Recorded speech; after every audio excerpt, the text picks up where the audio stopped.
Good morning. Morning. Good morning. Good morning. Good afternoon.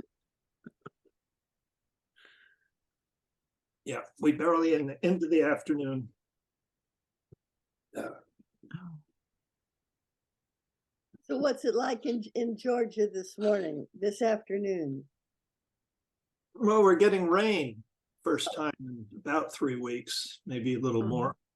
So that's very helpful. I mean, it's not raining hard, but Cleaning the air. it's nice to get anything. Yeah. Good.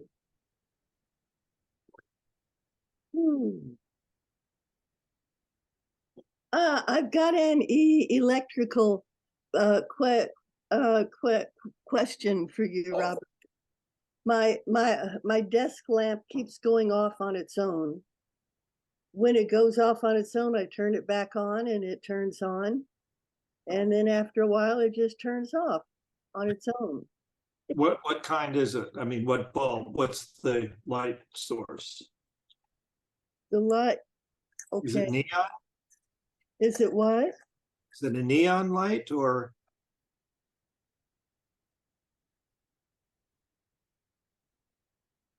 Whatever this is. It's like a regular bulb. Well, a little different. It's weird to me. It's got a lot of funny insides, yeah. But Yeah. it comes back on again. That's It comes back on again. What do you call it? An incandescent bulb. Is that what it's called? Yeah, if the filament breaks, of course, it won't light up again. So the fact that this one is going off means that it's overheating, or there's something in it that breaks the circuit. And then as soon as you turn it back on again, it's able, you know, it's sort of teetering at the edge, you might say, is what I'm. So and I don't know exactly what type of the bulb that is. I've never seen one like that. you need it. You think it's the bulb rather than the lamp? Hello? Yeah, it's possible, but Off at will. generally if lamps go off, they, you know, if it's in the wiring somewhere, it'll short out. It's hopeless. If there's a wire that's loose, a connection in the plug, Right. but that could go off, and then you tighten that again, it would go on, but it wouldn't go back on because you've switched the switch, you know. Okay. Well, I'll just continue to play with it and see what happens. It's. I mean, unless there's a rheostat, can you adjust the level of the light? What's a rheostat? It's where you can adjust the level of the light. You know, it's not just on or off, but you can. No, I don't have that. Yeah, I mean, I can't predict what it is from a distance. If I were playing with it, I could maybe figure it out, but It's okay. We're done with that. Okay. I just thought there might be an easy answer, but I'll continue to.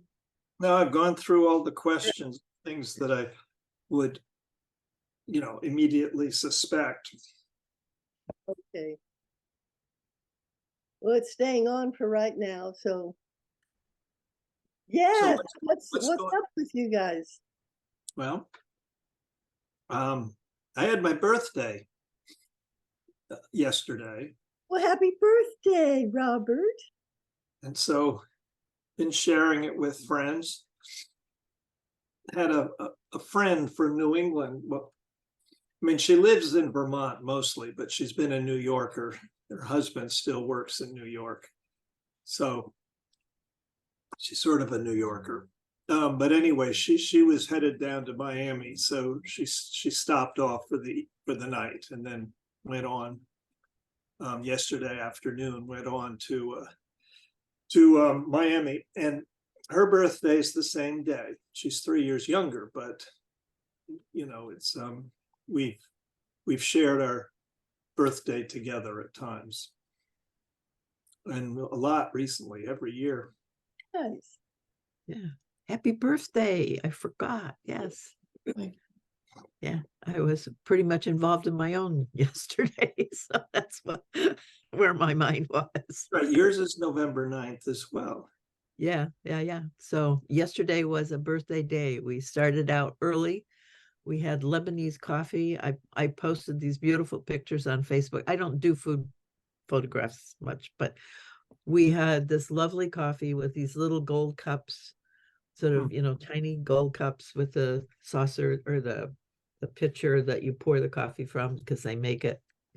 And then we had Arabic cheese pies, and it was a beautiful presentation. And then we went from there to sort of a prosaic dinner for a friend who is not very adventuresome. And then we went to another high-end restaurant where they do all these elaborate, playful things and had dessert. So I had a dessert called the forest floor, which it's a pine cone on moss, basically. And it was a basil cake with assorted little crunchies and a chocolate mousse. And my daughter had a pumpkin coffee that was pretty, anyway, it was just fun. It was just fun. So that's where I was yesterday. I wasn't thinking about anybody else. Well, good. That's nice. Well, that's so funny that because my wife and I went out by ourselves last night, and we chose this little restaurant at the nearby airport. It's not the commercial, it's not the big one. It's it's a commuter, a corporate and private aircraft Right. sort of place. And we like it. We sat out there on the veranda, open air veranda, and watched the planes. Yeah. And it's reasonably, priced, and very good food. Just basic, very basic food. That's what I'm beginning to like more and more. Without gravies, without that, just well done. Yeah, Sedona used to have a wonderful restaurant also, and they could get fresh fish because it was flown in because it's right at the airport. So there was a year when I did a birthday dinner there actually with fresh crab. Yeah, well, we had fresh fish. Yeah, yeah. Barramundi Oh, and flounder. wonderful. Oh, flounder's a Their wonderful fish. specialties. So we've always enjoyed the fish there. Yeah.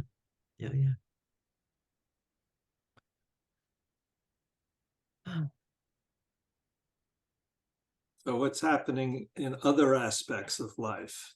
I mean, birthdays aren't the only things going on. Oh, no, not now. Yeah, I just learned a friend of mine that I've known for, I don't know, 25, 30 years died last year, and I didn't realize it. So that was kind of a surprise today. Nothing news on my horizon. Nothing interesting yet. Haven't been up that long. Took a walk, around the complex and trying to figure out what's going on with this light that has a mind of its own.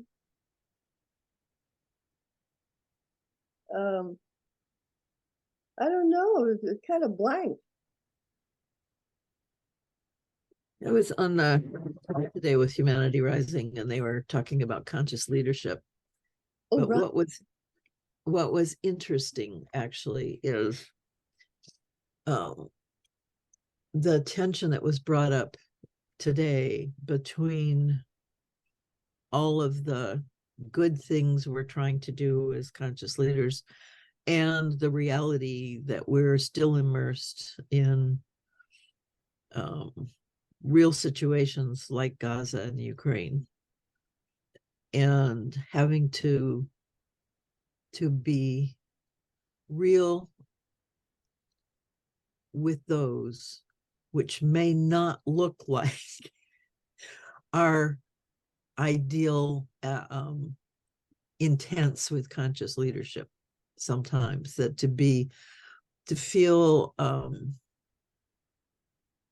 to honor our own emotions about the things, our own belief systems about the things, sometimes put us at odds with some of the values and ideals that we hold as conscious leaderships. And the shift between I and we is sometimes better expressed as an I in some of those situations. We haven't been able to rise to the level of we yet in some of those situations. So it was just really honoring the reality, that it's a both and, and it's murky and messy, and in spite of the best intents, sometimes things are the way they are, and that's part of the process, frankly. From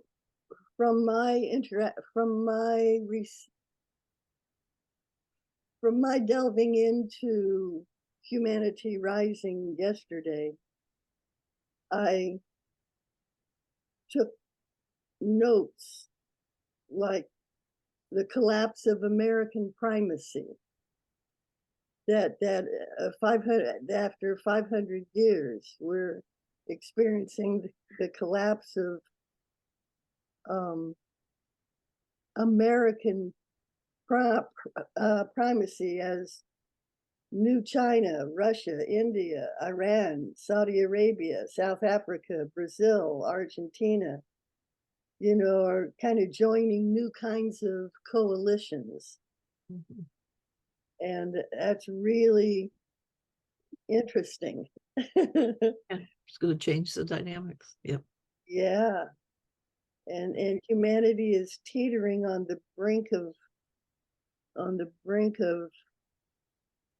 self-destruction, geopolitical and climate disruption. And we have to upgrade our consciousness. Yeah, it's very similar, I think, that the shift in American primacy is very similar to the shift in white supremacy also. There's really strong relations between those two. Same thing. So it's hard when you're on top to discover that it's a temporary spot.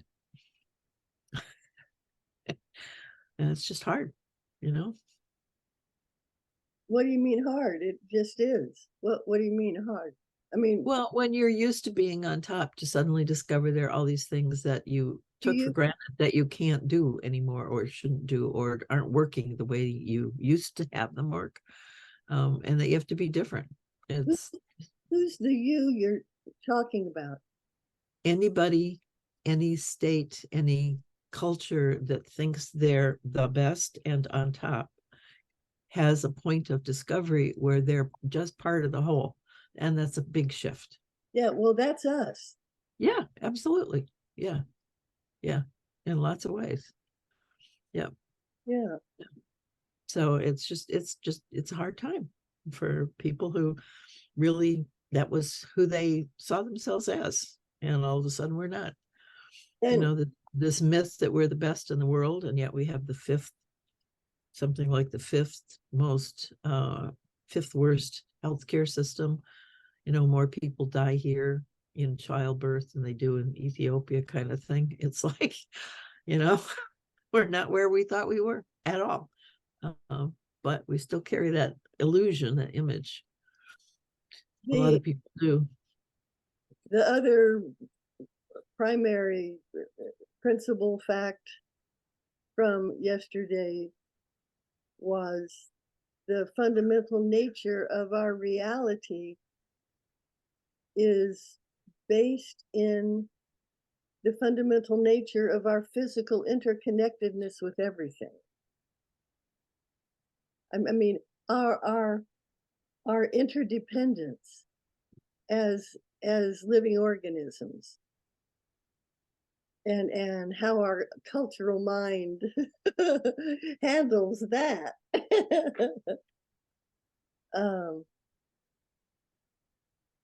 The fundamental nature of our reality is based in the fundamental nature of our interconnected physicality.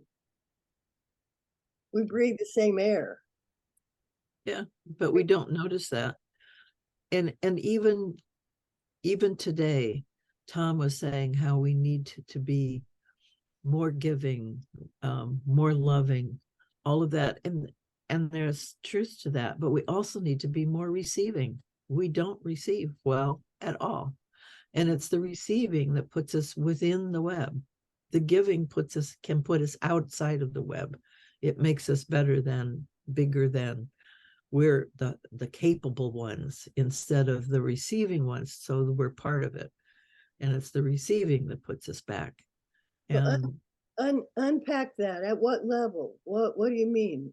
Well, I think at every level, because we're part of the web. It's a reciprocity. It's a constant reciprocity. We do not acknowledge what we get from others. We are very conscious of giving and being loving, and that's all power over. That's how it's come across so often. So it's part, you have to give, absolutely, but you also have to receive. Those two are so intertwined. You can't do one without the other.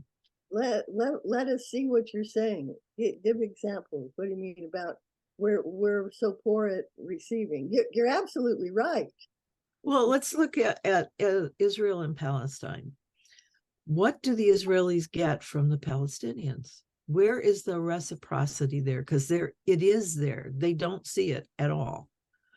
They are very controlling and very clear about trying to manage that space between them. And yet there's skills in the Palestinians that they used to be able to have access to that they've kind of lost. There is a sense of safety that they may have had with the Palestinians more as friends and less as enemies that they have lost. There is the ability to manage the water, which really requires both of them, because what happens upstream impacts downstream, and you can't have a shift in that without a collaboration. I mean, there are places where there are things to receive from those that they call enemies. And they don't acknowledge that. They are caught in the fear of, instead of seeing what the gifts are. And the gifts are there. And if they would focus on that and trying to manage that space so it worked well, it would totally transform their relationship. But they block that out. They pretend it's not there. And we do that all the time. I mean, what does your neighbor really give to you? If you really thought about it, you'd begin to see that there are gifts there. Maybe just their presence is comforting. Maybe it was an insight they had at some point in time. Maybe it's the fact that they're able to deal with somebody that you find difficult. I mean, there are all sorts of gifts that people give to each other that we take so for granted or dismiss or just don't really notice. Can you speak of that in a frame, in a different frame, in a more political frame, I guess, or a structural frame or something? Because you're just talking, it's like make the concepts reflect what's politically going on or historically reacting to, or I mean. Well, I want to bring it down to my church. So we're trying a new form of governance, and everybody is taking on roles and doing stuff, and we're totally volunteer. And in order to function well, it's really important that people know who to talk to about issues that they want to have an impact on. Well, how do you find that out? How do you know who's doing what in a total volunteer organization? So we're designed in circles, and each circle has a list of members. And at least 4 people in that circle, if there are more than 4, have roles, specific roles that give them job responsibilities. And it's useful to know that, because if you know somebody is taking notes, you can talk to that person about the notes for the circle instead of talking to somebody else who may not really know how that's handled or has any a capability to do anything about it for you. But in order to make that happen, the people in the circle have to tell whoever is putting that up on the web that information. And if that doesn't happen, then that cycle doesn't happen. It's broken. And then people have stories about why it's broken and why they don't know what they don't know. And then they sometimes blame and point fingers and feel bad, feel victimized because they don't have that information, because that's a story we tell ourselves when we don't get what we want. But that whole picture is not seen as part of the flow and the reciprocity that we give to each other. It is seen as, I have to do this, a duty I have that is not as important as other duties I may have, so I put it off. It's not that I don't want to do it. It's just not a high priority for me. It's a kind of a busy work thing. I don't see that as part of my reciprocity in the organization at all. I don't understand that, but it is. And the breakdown, yeah, then we get into, blaming people and all of that other stuff that gets in the way of actually just making things work. Because we don't see ourselves as part. And we identify a framework here within which we are speaking that will bring it together a little better. And I would suggest the framework self-governance. Self-governance, the idea of the organizational structure of, or the dynamics of, the principle, the framework of self-governance. Because we don't have that. We don't do that. And it F's us up. Self-governance is primacy to me, but we don't think about, develop systems for that. Yeah. And and then we relay it on the systems. We don't see ourselves as part. I mean, that separation thing just gets in there all the time. It just really, because it's a play between autopoiesis and reciprocity. You can't have one without the other, actually. Well, those true. Two interplay all the time. That interbeing is really what makes it work. Autopoiesis and what? Reciprocity.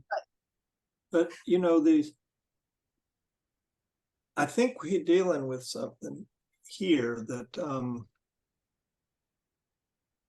there's a real, one of the main issues I think for me is to understand how important reflection is. Reflection into the workings of my own mind, my consciousness. And that's so critical because what happens, for many, well, particularly with religion, there's an attempt with group reflection, group shifting of consciousness. And those almost automatically turn into issues of cultism. And cultism occurs in corporations, and it definitely occurs in politics, that where people try to do this kind of reflective investigative consciousness en masse, and it turns into cultism. I've lived through that. I've lived in communities where we were attempting to blend our actions, our working together, our systemic working, together, that systems work. And it was very clear that for some people, it became a cult. For others, it didn't. because those people seem to step outside, or keep themselves outside of this group thing. So I don't know where I'm going with this, except for the fact that I think that the real danger is that we've, working together in groups in terms of consciousness have failed throughout history, because it runs against autopoiesis. It's up to the individual to understand that reciprocity on one's own. That can't, that doesn't happen in larger systems unless the individuals are aware of it and seek to maintain it and sustain, the interactions in the most effective way. Because we keep talking about large gatherings of people, in general, particularly when I read, in the news feed, or, learned assessments of something, there's mention made of how, well, for one thing, large groups of people are identified as being, ideologically and psychologically and sociologically, they're clumped together, and that gets into all kinds of trouble, because one person can exist in so many, and it boggles the mind. We have to work together because we are a unity. However, we can only enter into that space by being an individual. Yes. Yeah. By acknowledging the individuality and valuing it. And only that can the value of the group, the larger sense, be recognized. And that has enmeshed in it the reciprocity. You value the larger size because you are giving and receiving.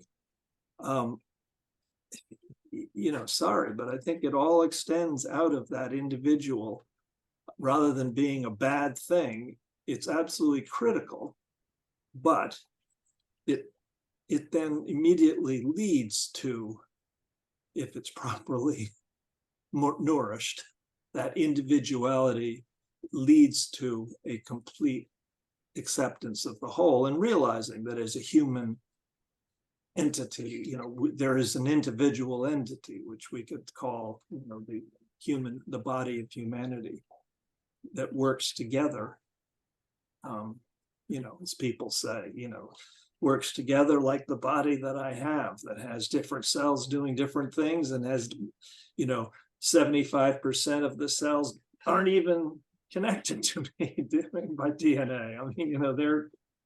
But we're all working together, and we are able to brush our teeth in the morning and take a shower and get on with the effects of the day, as one individual, it seems.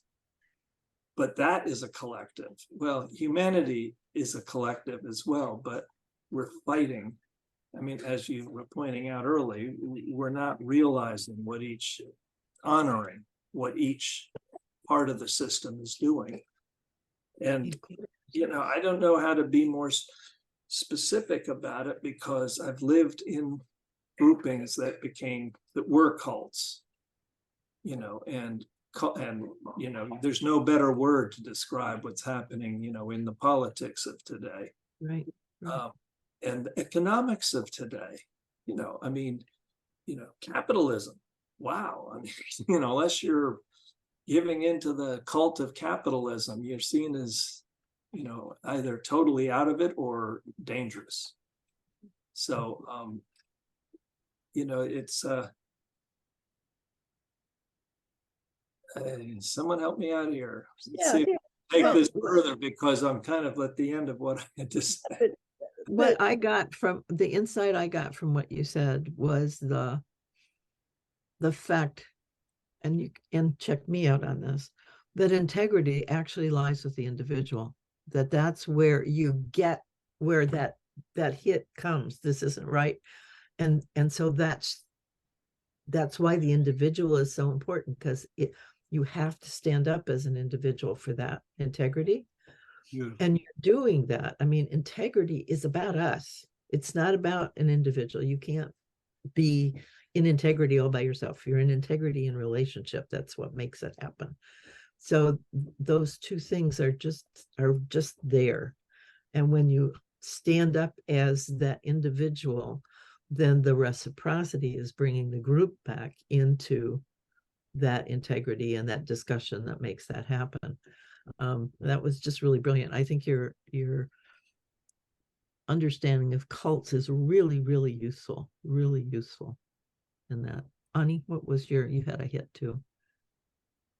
It seems that the last evolutionary addition to the human has been is self-reflective consciousness. And self-reflective consciousness is an individual thing. It's self-reflective consciousness. If a group tries to do self-reflective consciousness, they really can't do it as a group to make any difference. Yeah. Because it's composed of individuals that are evolutionarily designed to have self-reflective consciousness so we can consciously evolve. Because nature evolves. We're nature. So I love this merging conceptually of autopoiesis and reciprocity and self-reflective consciousness. I mean, integrity is relational, I guess. I don't know. I'm just, whatever.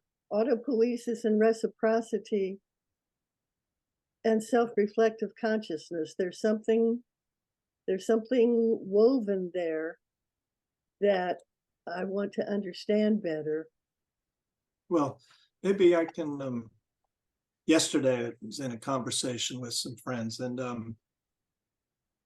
broke it down to, how to act, in the moment, in the most effective way possible. And I use the word fitting. What's the most fitting action that I can take? And so how do you know that? Well, so we say, okay, you discern. That's the individual task, to discern what the most fitting is. What does the most fitting mean? What has integrity? And as you pointed out, Kathryn, that's the one that best, collects all of the requirements of the whole and adds to it and brings something new and creative. That's my definition of the fitting action in any given moment. And that's something that we can train ourselves to be able to do. Mm-hmm. But there's also a sense of recognition that, it's where I am. I'm this seat of consciousness. And in this moment, what can I say, that will really add to well, in this case, what we're doing, is that we're here. But then we're also aware in the same moment that you're recording this and, other people may be listening to it too. And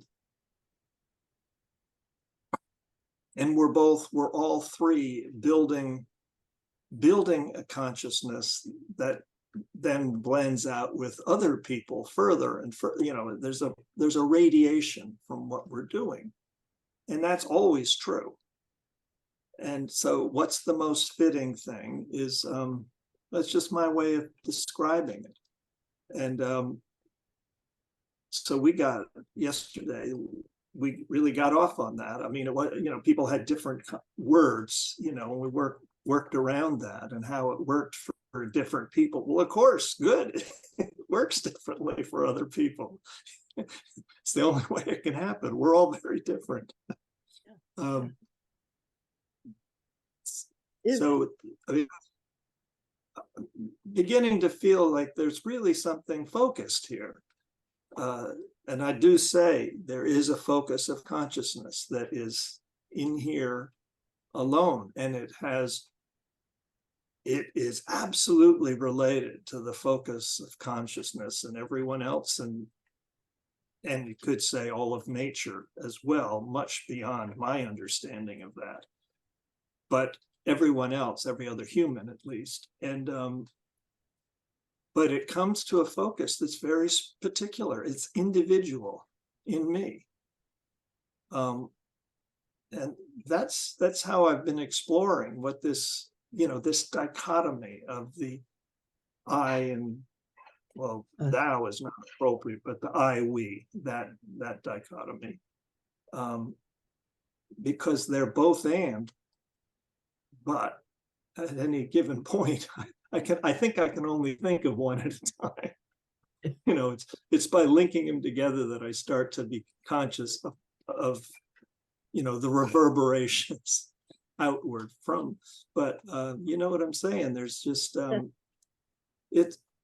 seeing it as a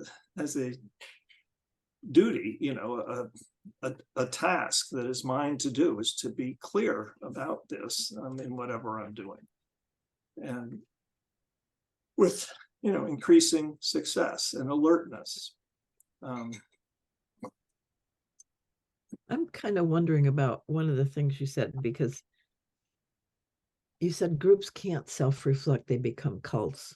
And I wonder, because I think the part of our evolution is this thinking together, because we've been so individuated. So now we have to learn to do things together in a way that we're not familiar with.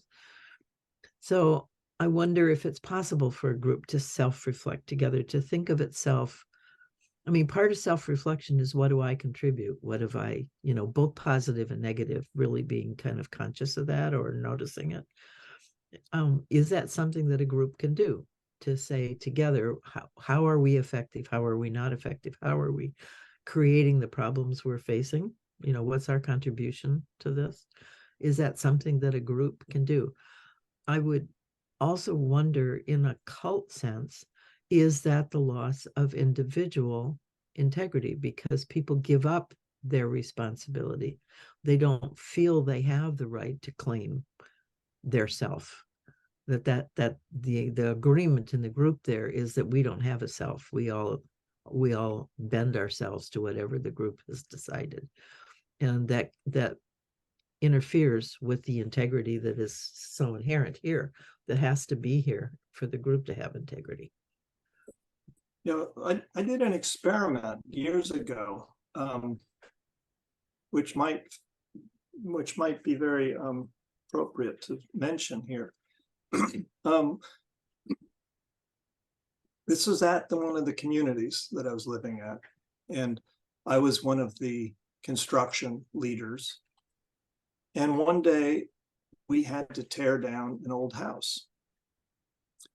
Now, my crew that day, in the large part, had no experience whatsoever. And it was my job to figure out, to come up with an idea of how do we work together, because there were huge differences in terms of people's understanding. And what I came up with was pretty much to let people be their own leader, follow their own leadership, but to make it really focus down on what they individually would be doing. Okay. And my job was to be at the center of that, the watchful eye.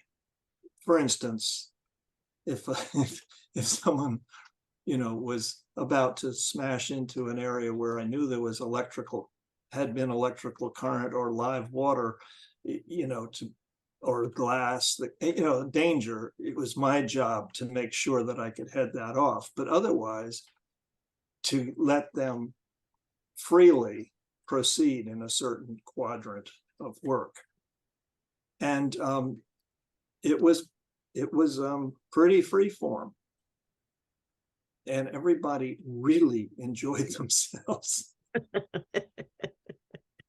You know, some of the young women, for instance, it's the first time they'd been able to really smash something and they were free to do it. And, you know, I might go running up after at a certain point. Wait a minute, I think there might be, you know, a wire, something, you know, that might be of danger. But that all happened beautifully. You know, no one was hurt, no one hurt themselves. Okay, here's the rejoinder. That there was sort of an overseeing group within the community. I got lambasted for doing that. You know, that I had endangered everybody and so forth. And I just looked at them. I said, no, there was no one hurt because there was no danger. It was, you know, I told them exactly how I'd set that up.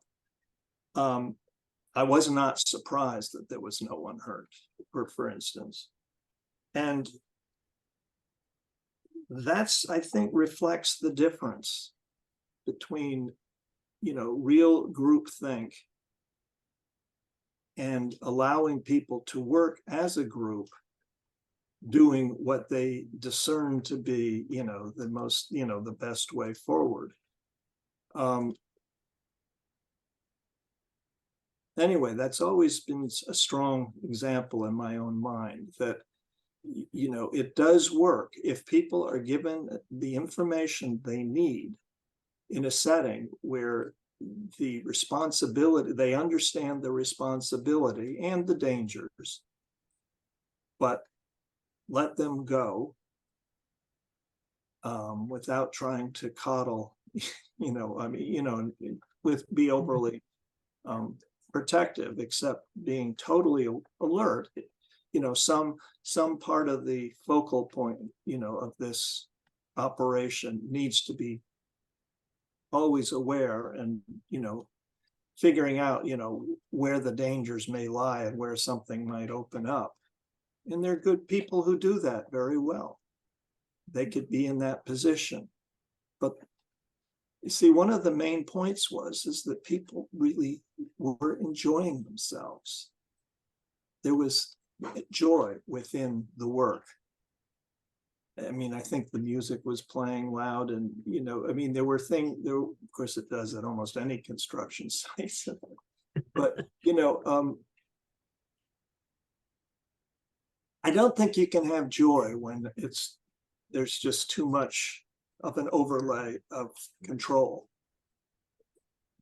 Without the control, but with the control being allocated to the individual, the sense of accomplishment just, you know, rises immensely. So I'm sort of laying out a lot of the factors here that I've seen in working in construction, and, you know, thinking of the times when it's really worked and it's been joyful and productive. And really I'm trying to identify the thread that we're talking about here, that you're talking about, because you're saying a lot and it makes sense and all that, but what's the thread here that we're taking a deep dive into? So I would go back to the self-governance that you brought up. Good. And that Robert is talking about two kinds of self-governance. There's the individual self-governance, their freedom and feeling they have the ability to govern self, but also being safe in knowing that Robert was also self-governing in the broader picture, that his expertise was keeping them safe, would notice what they didn't know, and they allowed for that piece of governance from another to be supportive of their self-governance, not denying it, not fighting it, not resisting it, but accepting the wisdom of the other to create a safe space for them to do whatever they wanted to do. That's that tight, loose thing that is so prevalent in everything, but we don't really notice when it's there. It just works, you know? And that sense of safety is usually from outside, but that gives you a sense of safety because there's somebody having your back kind of thing. And it's not a controlling, it's not a, you can't, a rules, it's not that kind of thing. It's that somebody cares enough. There's a caring space there with wisdom in it that will notice what you don't see. And that is so magical when that happens. That's what, for me, governance is. There should be that wisdom there that says, I'm going to support you. People shouldn't be hungry. People shouldn't be in pain. So how do we help that happen without making it impossible for them to live? I mean, you can keep somebody safe in a cage, and you can feed them every day, but it's not life. and it's not like a going to mutual school. thing. It's kind of like Yeah. going to public school these days. But it's not mutual. It's Well, not- There's no mutuality to it. It's all one way. And I think that's part of the separation disease, is that we see things one way. We don't see that we don't see the gift. We don't see the reciprocity. We don't see what we get from others in order to be who we are. Because we can't be who we are without something from others. You have to have that recognition from the group, that approval from the group. Robert needed that in order to be able to do what he did. Those people had to allow him that space. That was a gift they gave him, a trust they gave him to be there. And they appreciated that wisdom. They appreciated that he would do that for them. Nobody said that, but that was the grease that made it all work, is the really seeing that reciprocity and accepting it. And outside of that, there was a superstructure, which didn't do that. Of the construction, committee, of the community. And it went outside the bounds of what they could agree to, or, would trust. And so, I was criticized by them. Mm-hmm. And I think we find that all the time. I mean, we think we have to create rules, laws, that just apply across the board when there's no board to be applied across. I mean, there's no uniformity, continuity in all of that. It's all different. Schooling is, of course, the number one example of where it's just gotten to be ridiculous. It was maybe at one time when there was a one-room schoolhouse. My father grew up in one, and he started answering the questions from a grade above, and they moved him up a grade. I mean, it's just, but everyone was in it together. Check something here, okay? Because what's presenting itself to me is a systems point of view. I mean, you had a systems point of view. You could see the parts of the whole, and your job was, or your gift, but it's to connect the parts of the whole. Like ashwagandha latte is an adaptogen that when I go to Bristol Farms and get an ashwagandha latte, that in the ashwagandha root is an adaptogen to other components. And when there is an adaptogen, like you are in that setting, the parts of the whole are connected.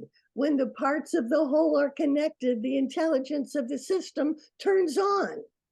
Yeah. So it's a systems point of view that we have to keep in mind at all times. And the parts of the whole, because it's designed, when the parts of the whole are connected with each other, that's when the intelligence of the system turns on.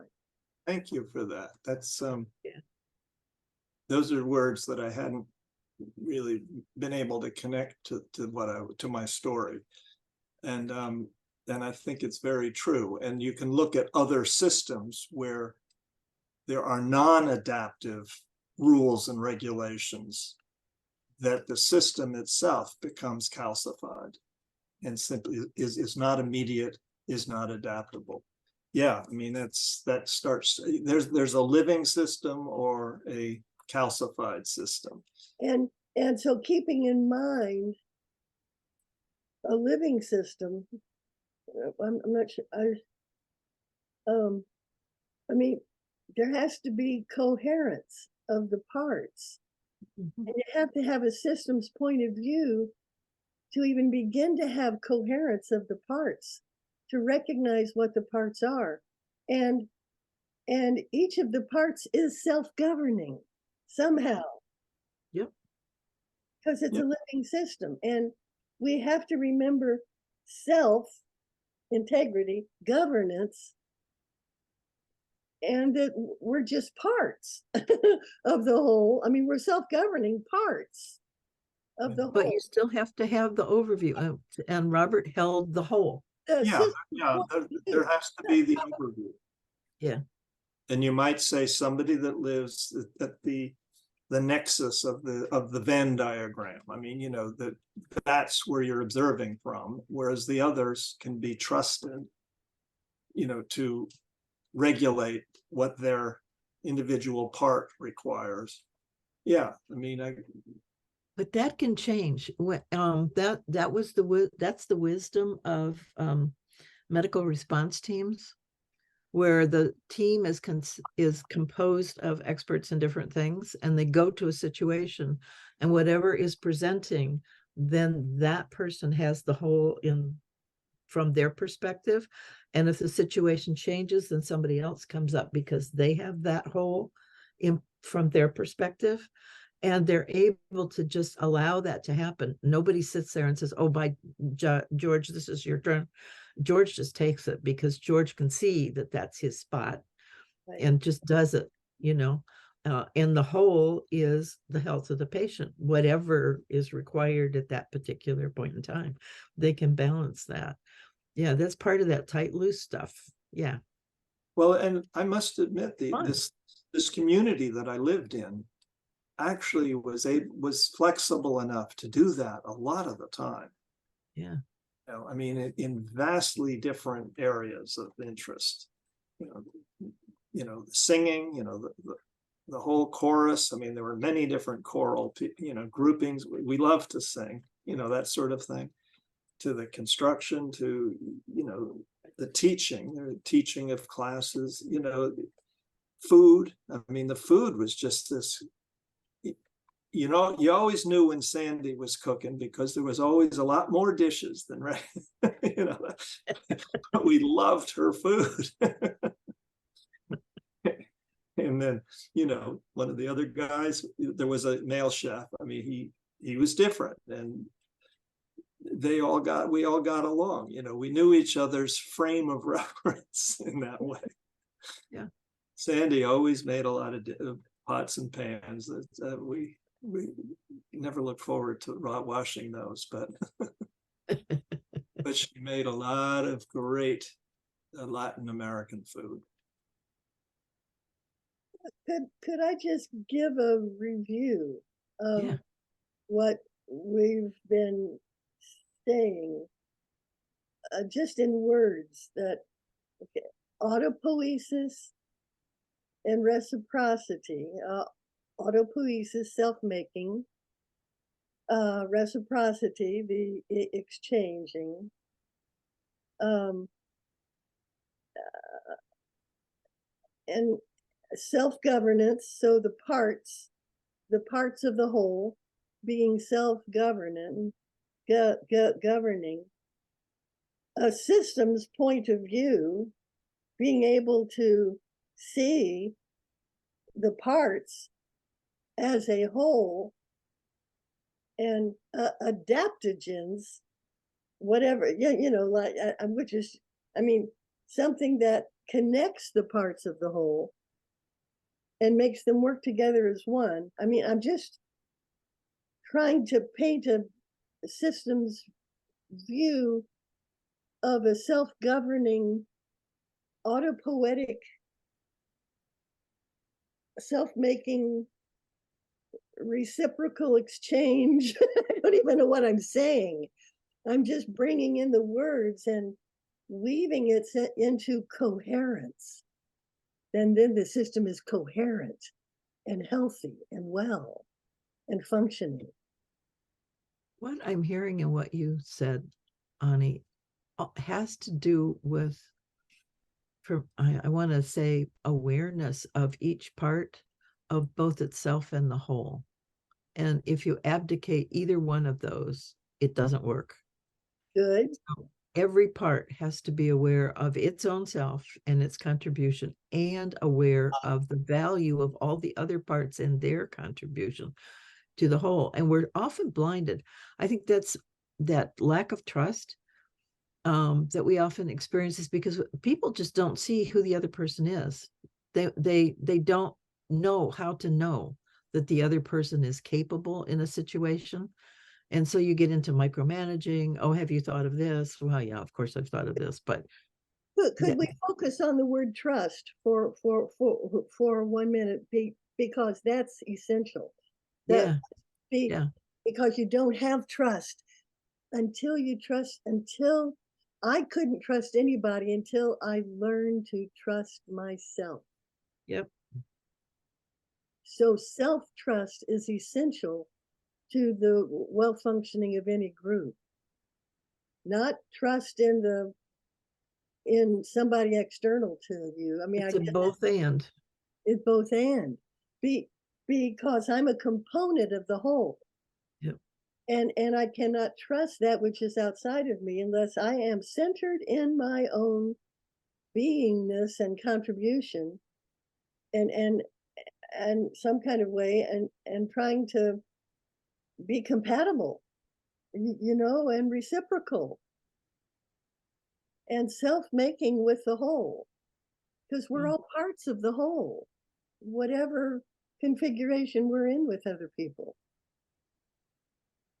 I think when I think of my church, that's part of the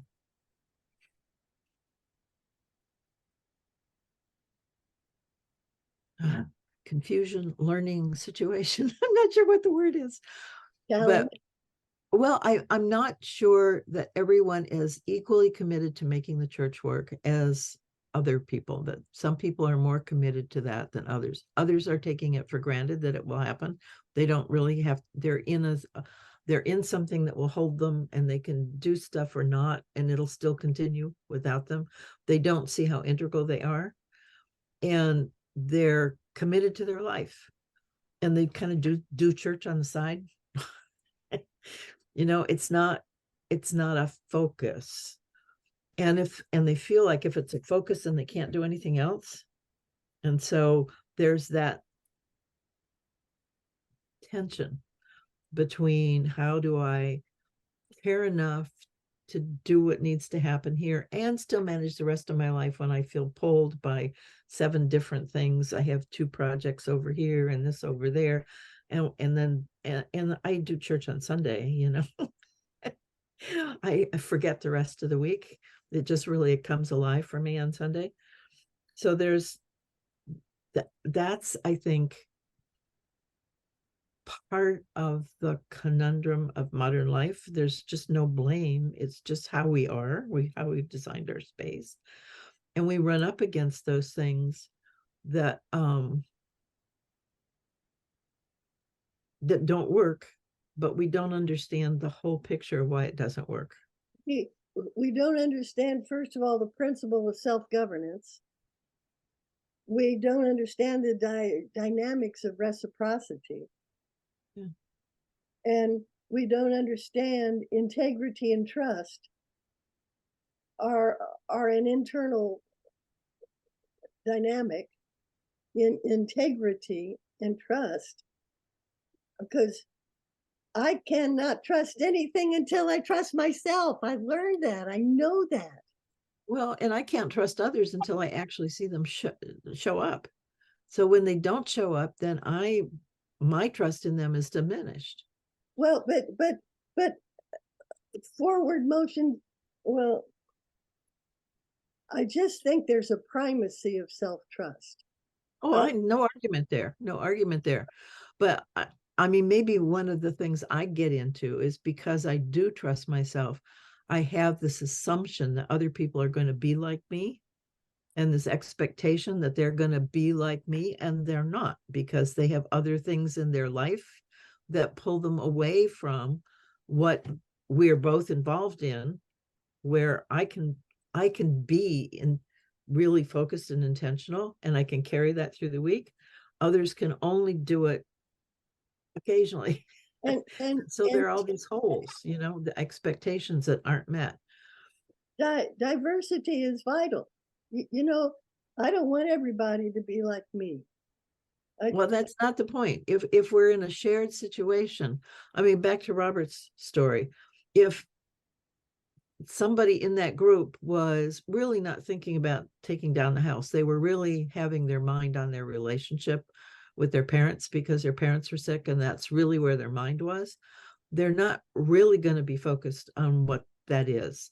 And they may do something, but then they may go off in their head and not be able to really devote the time because and it doesn't work. It doesn't work. And you can feel like they're not contributing. You can feel like they don't care. You can have all those feelings. But that doesn't really address the situation. And it makes it hard to be effective in that particular space when people aren't really present, because they're and it's not a blame. It's just how things are designed right now, that we don't often see that, because we're here and we say we're going to do something, but we don't get that we're not really present. Things don't reflect the nature of reality. Our cultures don't reflect the nature of reality. And what am I trying to say? Self-referencing. I mean, we're created with the capacity to self-reflect. Each of us is a self in the situation together, and it's vital to self-reflect and try and develop a relationship with yourself that you can trust yourself. I mean, and I don't think we've gotten to that much yet, where self-reflection and self-trust is primary to work with people. Well, and that would mean people would say, I can't do it now. I'm not, I want to, I want to say, gee, I will be part of this. I will do this for you, but I know I can't. That's where that integrity and self-trust and all that comes from. And when people don't, or feel they can't, I mean, maybe they're getting paid, and they need the money and they're really not there because they have other things. There's no place for that conversation. You just get to muck through that the best you can. If we could really say, sorry, today I'm not going to be there. I mean, the only place I know that really happens is it used to be people who put together skyscrapers when they walked on those beams. If you didn't feel you could walk, you didn't walk, because you were putting your life to be on a beam 10 floors above anything, welding stuff. And if you didn't feel safe or you didn't feel centered, you didn't go. You just said, I'm not working today. And everybody said, fine.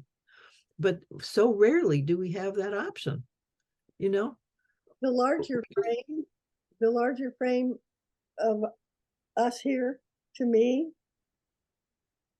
is this is an opportunity to establish some bottom line understandings of our responsibility and capacity to be self-reflective, to interact reciprocally, to be aware that we're autopoietic, self-making.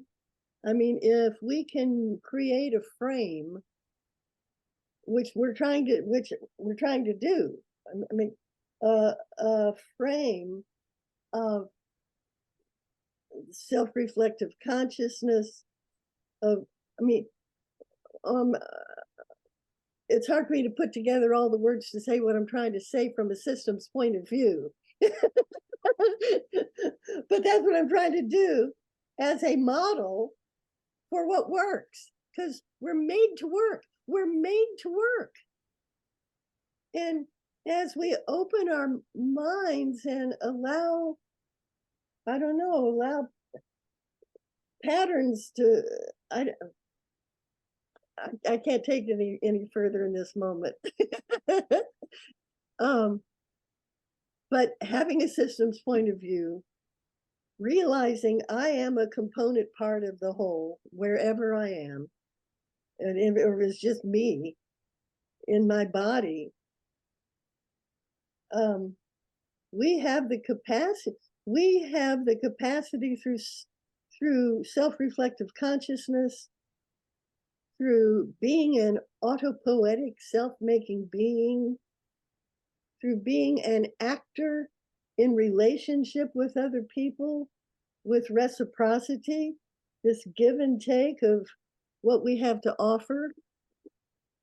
I mean, because I'm about creating stuff, concepts that work, systems point of view that work, understanding components of the whole, and activating that in a reciprocal way.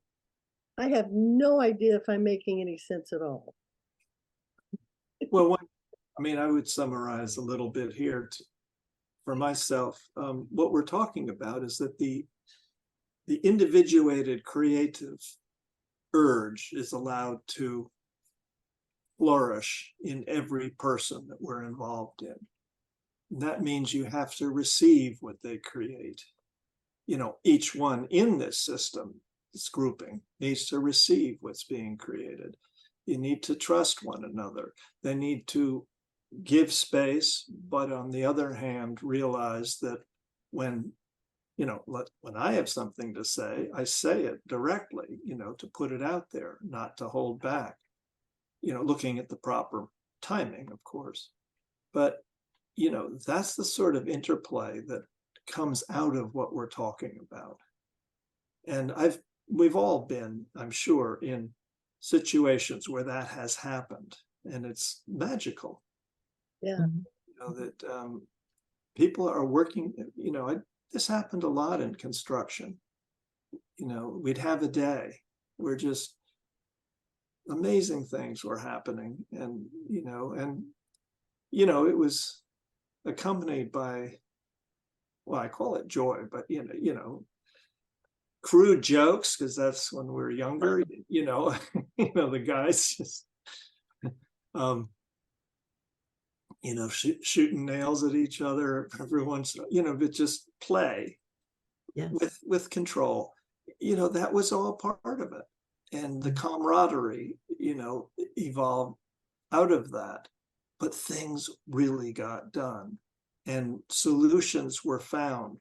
Putting in these huge plumbing situations, getting them to work out, and realizing it was wrong on the plans, working out the solution. People piping up, well, this and this and this.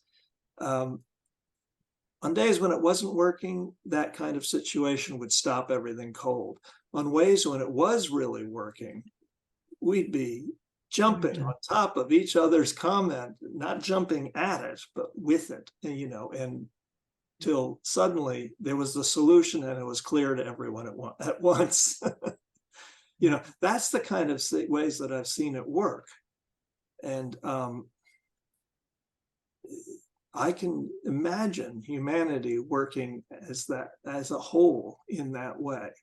Yes. So you can complain, I can complain, well, it ain't happening. No, it's not. But it can. We sure can embrace and augment those areas where it is happening. That's what I think we are right now. That's what we need to do. If we can understand and identify the parts. I have to go. Of the whole, okay. Oh, wow, that went fast. Yeah, and I have to go. I have to be somewhere at 11, so All right. I'm sorry. It's 1:39 now, so you're late. Yeah, yes, no, I am. That's here. Oh, I have to get to the car and I have to drive somewhere. Yes. So Okay. yes. Thank See you you. all later. Bye. Bye-bye. It was wonderful. Oh, I'm not gonna be able to come next week. Oh, I okay. have business. It was the only day that my client was available. So Okay. Okay, right. we'll miss you. I'll Bless miss- your efforts. Yes. Bye-bye. Okay, so I guess we're done. Yep. I have to go. Bye.